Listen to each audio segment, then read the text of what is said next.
తెలంగాణ ప్రభుత్వం గత నెల నవంబర్ 22న హిల్-టు-పి అంటే హైదరాబాద్ ఇండస్ట్రియల్ ల్యాండ్స్ ట్రాన్స్ఫర్మేషన్ పాలసీని తీసుకొచ్చింది. ఈ పాలసీ ద్వారా సుమారుగా 9292.53 ఎకరాల భూమిని చాలా తక్కువ ధరకు మల్టీ యూజ్ జోన్గా ప్రకటించేసి ప్రైవేటు పరం చేసే ప్రయత్నం చేస్తుంది.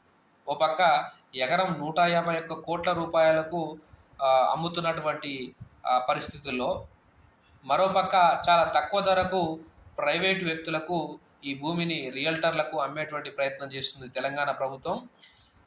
ఈ నిర్ణయం ద్వారా సుమారుగా 6,30,00,000 రూపాయల భారీ స్కామ్ను చేసేటువంటి ప్రయత్నం చేస్తుందనేది ప్రతిపక్షాల నుంచి విమర్శలు వస్తున్నాయి. అక్కడ ఉన్నటువంటి పరిస్థితులు కూడా వాళ్ళ చేసినటువంటి అనుసరించినటువంటి తీరు కూడా అలాగే ఉంది.